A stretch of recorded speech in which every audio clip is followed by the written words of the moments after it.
शिवसेना नेते अखिल चित्रे आपल्यासोबत आहे. आज त्यांनी जे ट्विट केले ते सध्या चर्चेचा विषय ठरत आहे. तुम्ही ट्विट केलं, काल कार्यक्रम झाला मुंबईतील बोरिवली कोरा केंद्र या ठिकाणी 15 ते 20 हजार अमराठी भाषिकांना प्रमाणपत्र देण्यात आलं. हे सगळे ऑटो चालक, टॅक्सी चालक होते. पण यामध्ये जो काही कार्यक्रम झाला त्यावर तुम्ही भाष्य केलं आहे, ट्विट केलं आहे, टीका केली आहे. काय नेमकं म्हणायचं आहे? काल तो कार्यक्रम मराठी शिकलात म्हणून प्रमाणपत्र देण्याचं होतं ना, जर मी चुकत नसीन तर. आणि त्या कार्यक्रमाला उपमुख्यमंत्री आणि परिवहन मंत्री देखील सहभागी झाले होते. आता हा कार्यक्रम आयोजित केला होता कोणी, तर त्यांच्याच पक्षाच्या एका आमदारांनी, ज्या पक्षाचे मुख्य सो कॉल्ड मुख्य नेते त्या शिवसेनेचे ते उपमुख्यमंत्री आहेत एकनाथ शिंदेजी. आता तिथे हा कार्यक्रम जेव्हा झाला तर तिथे हा कार्यक्रम करत असताना आपण जर पाहिलं तर तिथे व्यासपीठावरती छत्रपती शिवाजी महाराजांची एक मूर्ती होती. त्याच्या बाजूला लगत हिंदू हृदय सम्राट शिवसेना प्रमुख बाळासाहेबांची एक प्रतिमा आणि स्वर्गीय आनंद दिघेंची प्रतिमा होती. आणि त्याच्यासमोर काय सुरू होतं तर रंगारंग कार्यक्रम सुरू होता.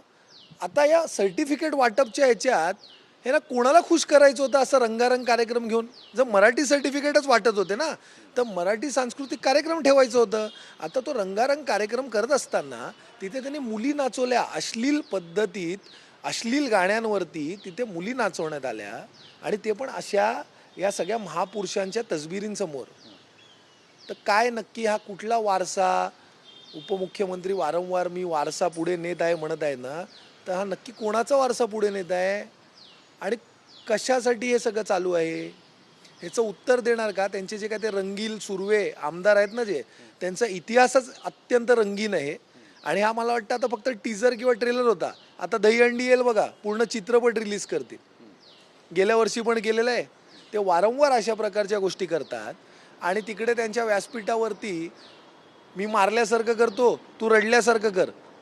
तर परिवहन मंत्रीने काहीतरी म्हणे कान टोचले वगैरे.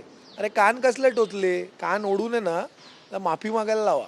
नाहीतर आहे ना, तुम्ही कुठला वारसा पुढे नेताय ना, ते महाराष्ट्राच्या जनतेला दिसून येत आहे की तुमचा वारसा नक्की कोणाचा आहे आणि काय आहे ते. नक्कीच. पण आता पुढची भूमिका तुमची काय असणार? आमची काय भूमिका असणार? आमची जी काय भूमिका आहे ती आम्ही व्यक्त केलेली आहे. महाराष्ट्राची जनता ही पाहते उघड्या डोळ्यांनी की तुमची संस्कृती काय आहे, तुम्ही कोणती संस्कृती पुढे घेऊन जायला बघताय. एका बाजूला तुम्ही ते सगळं काय ते आता ढोंग केलं म्हणायचं की सगळं प्लॅन्ड केलं म्हणायचं. पहिलं 1 तारखेपर्यंत 1 मेपर्यंत मराठी शिका म्हणून सांगितलं, मग वाढीव काम केलं.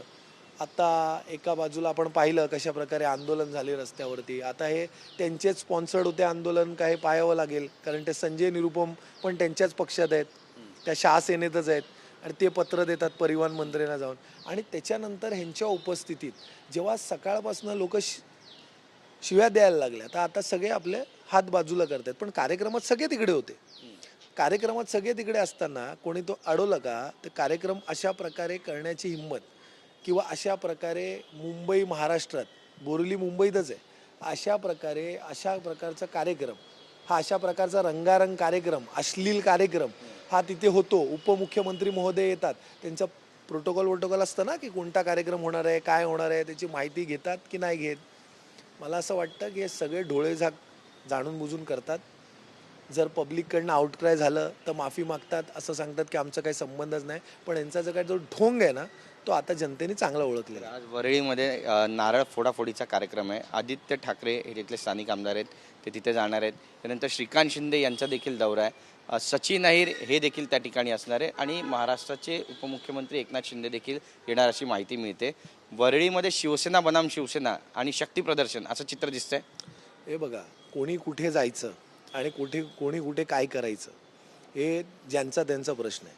पण वरळीबद्दल तुम्ही म्हणालात तर वरळीचे स्थानिक आमदार, वरळीच्या लोकांनी ज्यांना आपली पसंती देऊन 1 क्रमांकाचे ज्यांना निवडून आणलेलं आहे आणि जे जनतेमध्ये कायमस्वरूपी असतात, ते आदित्य ठाकरे तर त्यांच्या मतदारसंघात असणारच, हे स्वाभाविकच आहे.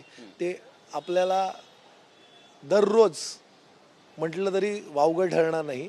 हे त्यांच्या विधानसभेसंदर्भात काम हे कोणत्या ना कोणत्या पद्धतीनं हे करत असतात. आपण त्यांच्या सोशल मीडियातनं पण पाहू शकता. तर ते दरवर्षी ज्या प्रकारे त्या विधानसभेत तिथल्या लोकांच्या सुखदुःखात समरस होत असतात त्या प्रकारे आजही होतील.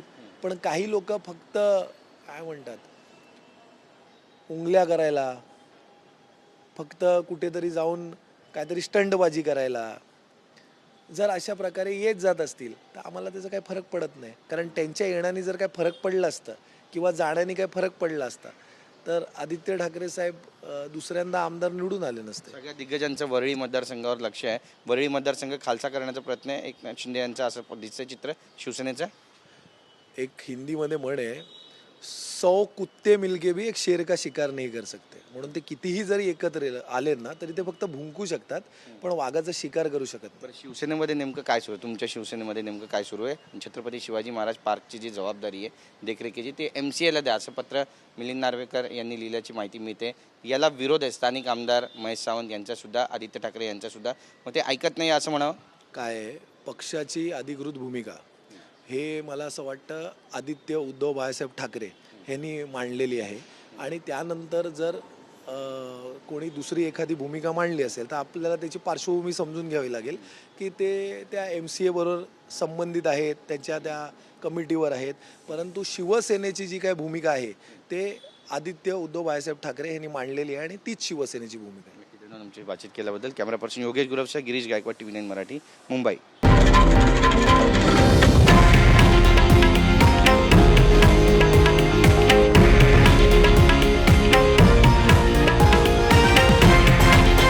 हे आहे देशातील नंबर 1 न्यूज नेटवर्क आणि आपण पाहत आहात TV9 मराठी, एकमेव.